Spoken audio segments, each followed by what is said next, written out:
گل کو جو ہے یہاں پہ گرفتار کیا گیا، پھر اعظم سواتی کو گرفتار کیا گیا، پھر مجھے گرفتار کیا گیا، اب رات کو جو ہے آپ نے عمران ریاض کو، شیخ رشید صاحب کو گرفتار کر لیا ہے، اور جو شندانہ ہے ان کے اوپر آپ نے پرچہ کاٹ دیا. اب آپ مجھے بتائیں پاکستان جو ہے وہ اس وقت اس تقسیم کا متحمل ہو سکتا ہے؟ ہرگز. اس چیز سے تو جو آپ کی ایک نئے اوفینسز جو ہیں وہ کریٹ کیے جا رہے ہیں.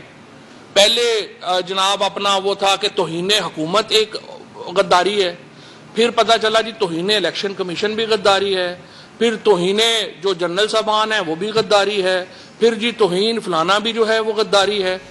اگر پورا ملک غدار ہے، پہلے کہا جاتا تھا کہ توہین حکومت غداری ہے، اب توہین الیکشن کمیشن بھی غداری قرار دیا جا رہا ہے. ادارے آپس میں بیٹھے ہیں مگر اس کے خلاف گرفتاری کی جا رہی ہیں، ہمیں گرفتار کیا جا رہا ہے، جبکہ ملک اس وقت کسی بھی صورتحال کا متحمل نہیں ہو سکتا. پاکستان زخمی ہے، غریب کی کمر ٹوٹ گئی، دہشت گردی واپس آ گئی ہے. اس وقت آپ ملاحظہ کر رہے ہیں اسلام آباد سے پی ٹی آئی رہنما فواد چودھری پریس کانفرنس کر رہے ہیں، جس میں وہ کہتے ہیں کہ دوسروں کے فیصلے ہم پر لادے گئے. افغانستان کی موجودہ صورتحال میں افغانستان کو سب سے زیادہ عمران خان سمجھتے ہیں.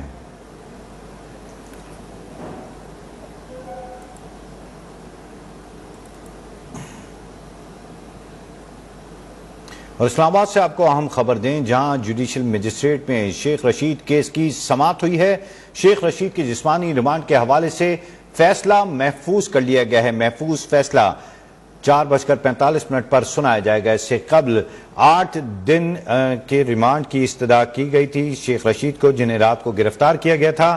ان کے حوالے سے آپ کو اپڈیٹ کر رہے ہیں کہ جوڈیشل مجسٹریٹ میں شیخ رشید کیس کی سماعت ہوئی، جہاں پر ان کے جسمانی ریمانڈ کی استدعا کے حوالے سے فیصلے کو محفوظ کر لیا گیا ہے. اس سے قبل 8 دن گرفتاری کی استدعا کی گئی تھی شیخ رشید کو. شیخ رشید جنہیں گزشتہ رات کو گرفتار کیا گیا، انہوں نے سابق صدر آصف علی زرداری پر الزامات عائد کیے تھے، جس پر پاکستان پیپلز پارٹی نے سابق وزیر اعظم عمران خان کو نوٹس جاری کیے تھے، جبکہ اپارا پولیس نے سابق وزیر داخلہ شیخ رشید کو گرفتار کیا رات کو راولپنڈی سے، اور اب انہیں جوڈیشل میجسٹریٹ میں شیخ رشید کو پیش کیا گیا، جہاں پر کیس کی سماعت جاری ہے. شیخ رشید کی جسمانی ریمانڈ کے حوالے سے بھی فیصلہ محفوظ کر لیا گیا ہے، جبکہ اٹارنی جنرل کی جانب سے 8 دن کی استدعا کی گئی تھی جوڈیشل ریمانڈ کی، جس کے حوالے سے شیخ رشید کا کہنا تھا کہ مجھے رات بھر سونے نہیں دیا گیا، اور اس کے ساتھ ساتھ میری گھڑی بھی چھین لی گئی، میرے پیسے لے لیے گئے، جس کی تردید اسلام آباد پولیس کی جانب سے کچھ دیر قبل آ چکی ہے، جو ہم نے آپ کو اپڈیٹ بھی کیا. لیکن اس وقت اسلام آباد سے آپ کو خبر دے رہے ہیں، جہاں جوڈیشل میجسٹریٹ میں شیخ رشید کیس کی سماعت کے دوران جسمانی ریمانڈ کی استدعا کے حوالے سے فیصلہ محفوظ کر لیا گیا ہے. محفوظ فیصلہ 4:45 پر سنائے جانے کی توقع کی جا رہی ہے. شیخ رشید کے حوالے سے آپ کو بتائیں، جن کے لیے 8 روزہ جسمانی ریمانڈ کی استدعا کی گئی تھی، اور اب ان کے اس فیصلے کے حوالے سے فیصلہ محفوظ کر لیا گیا جسمانی ریمانڈ کے حوالے سے. اور آیا کہ ان کا جسمانی ریمانڈ دیا جائے گا یا کتنا دیا جائے گا، وہ اب سے کچھ دیر بعد فیصلہ سنا دیا جائے گا. پھر اسلام آباد لے چلیں گے، جہاں پر فواد چودھری پریس کانفرنس کر رہے ہیں. میں دھمکی ممکی نہیں دے رہا، ہم تو دھمکی دے ہی نہیں سکتے. میں آپ کو زمانے کی جو میں نے دیکھا ہے، جو کتابوں میں لکھا ہے، جو آپ نے پڑھا ہے، وہ ایک بڑی سمپل سا اصول ہے. وقت ایک سا نہیں رہتا. وہ جب مامون الرشید نے اپنے وزیر کو کہا کہ مجھے کوئی ایسی نصیحت کرو کہ اچھے وقت میں بھی میں دیکھوں تو اس سے مجھے سبق ہو، اور برے وقت میں بھی دیکھوں تو مجھے اس سے سبق ہو، تو اس نے اس کو انگوٹھی دی جس کے اندر لکھا ہوا تھا یہ وقت بھی گزر جائے گا، یہ وقت بھی گزر جائے گا. میں نے بڑے بڑے طاقتور جو حکمران ہیں، بڑے بڑے طاقتور لوگ جو ہیں نا، ان کو میں نے دیکھا ہے کہ وہ چند دنوں میں ان کو پتا چلا کہ ہماری طاقت ہی نہیں رہی. یہ تو ریت کی طرح ہوتی ہے طاقت، جب مٹھی سے ریت پھسلنا شروع ہو جائے پتہ بھی نہیں چلتا. میں نے یہ عرض کیا ہے، یہ جو بھی ججز کے پاس بھی جب یہ مقدمہ ہے، ان کے سابق وفاقی وزیر فواد چودھری پریس کانفرنس کر رہے ہیں، جس میں ان کا کہنا تھا کہ وقت ایک ساتھ نہیں رہتا. انہوں نے مامون رشید کی مثال دی، جس پر انہوں نے کسی سے نصیحت مانگی تو انہوں نے کہا کہ ایک انگوٹھی دی جس نے لکھا تھا یہ وقت بھی گزر جائے گا. تو فواد چودھری کا بھی یہی کہنا تھا کہ میں دھمکی نہیں دے رہا، میں استدعا کر رہا ہوں، وقت ایک سا نہیں رہتا اور طاقت کا توازن تبدیل ہوتے دیر نہیں لگتی ہے. سابق وفاقی وزیر فواد چودھری پریس کانفرنس کر رہے ہیں اسلام آباد میں. پی ٹی آئی رہنما فواد چودھری پریس کانفرنس کر رہے ہیں جس میں ان کا کہنا تھا کہ گرفتاریاں عمل میں آ رہی ہیں, پاکستان کو غیر مستحکم کیا جا رہا ہے.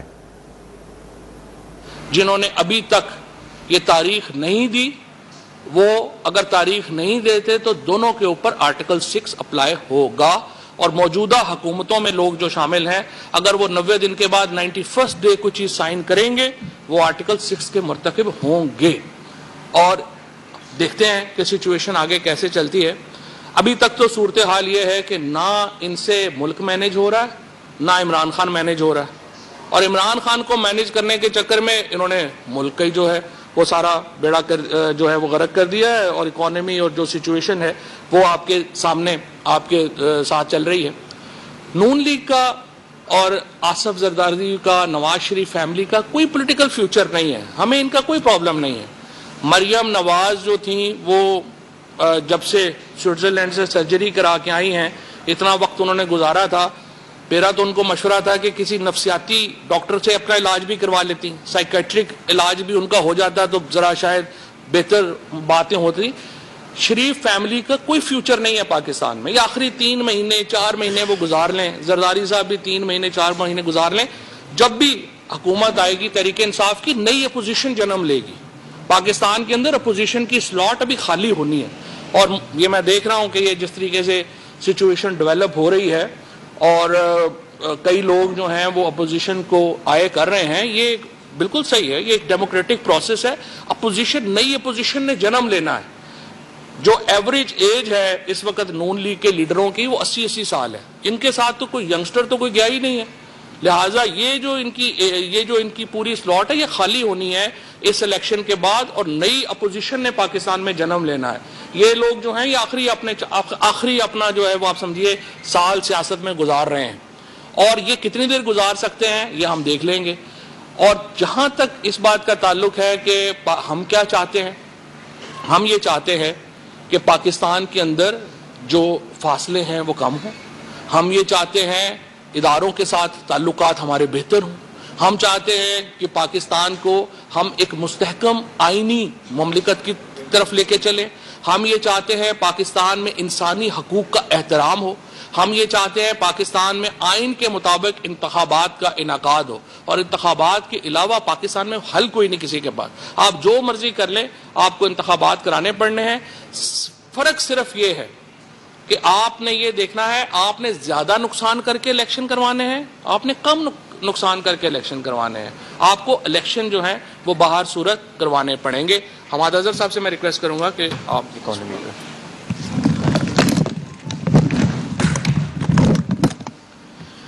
بسم اللہ الرحمن الرحیم.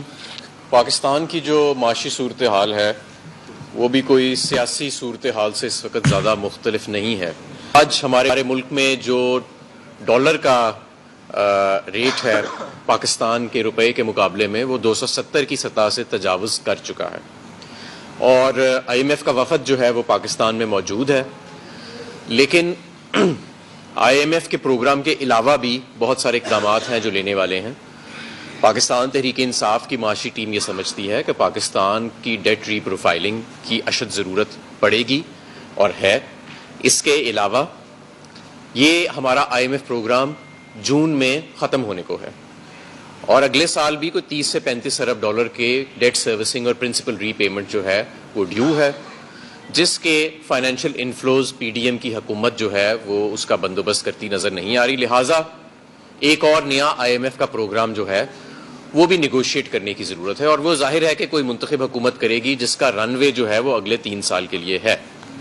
میں آپ کو ایک اور بات یہ بتانا چاہتا ہوں, اور یہ بہت اہم بات ہے, کہ پاکستان میں کھانے پینے کی اشیاء کی جو بڑھنے کی رفتار ہے وہ 45% ہے اس وقت, جو لیٹسٹ ڈیٹا ہے.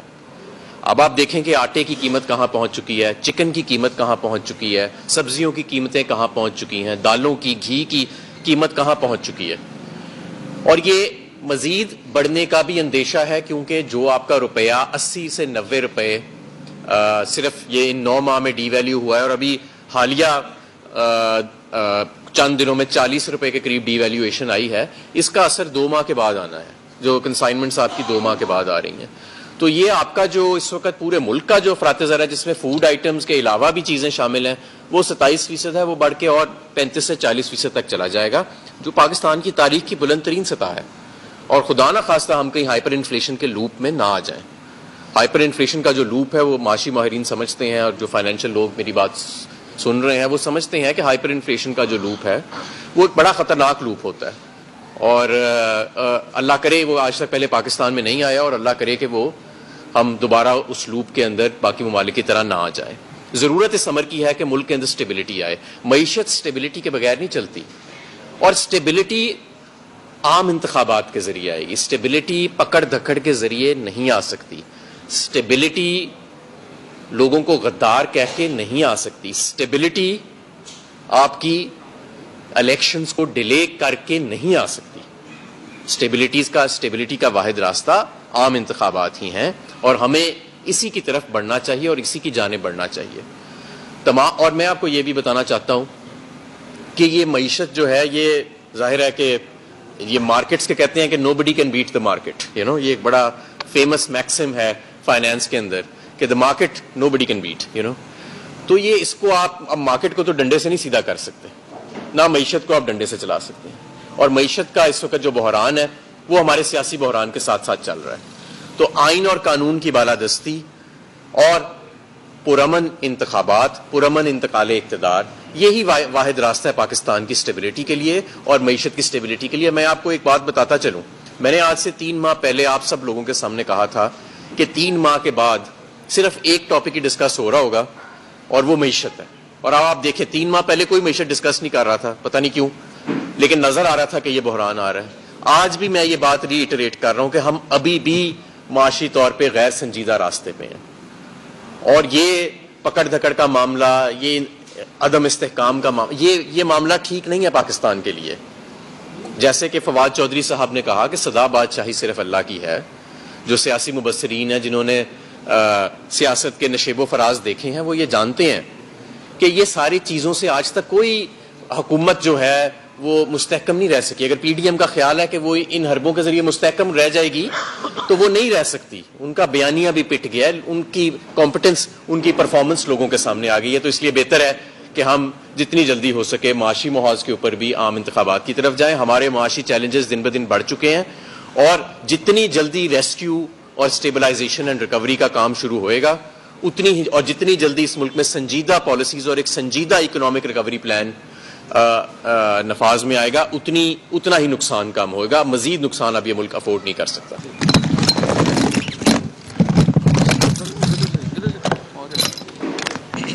بسم اللہ الرحمن الرحیم. جیسا کہ سب سے پہلے میں دہشت گردی پہ بات کروں گا.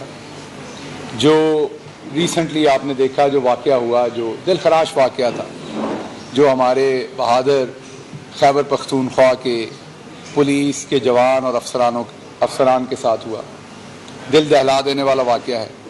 پہلے بھی خیبر پختونخوا نے سب سے زیادہ قربانی دی. پاکستان تحریک انصاف کے رہنما پریس کانفرنس کر رہے ہیں جس میں انہوں نے معیشت کے حوالے سے بات کی اور موجودہ سیاسی صورتحال پر گفتگو کر رہے ہیں.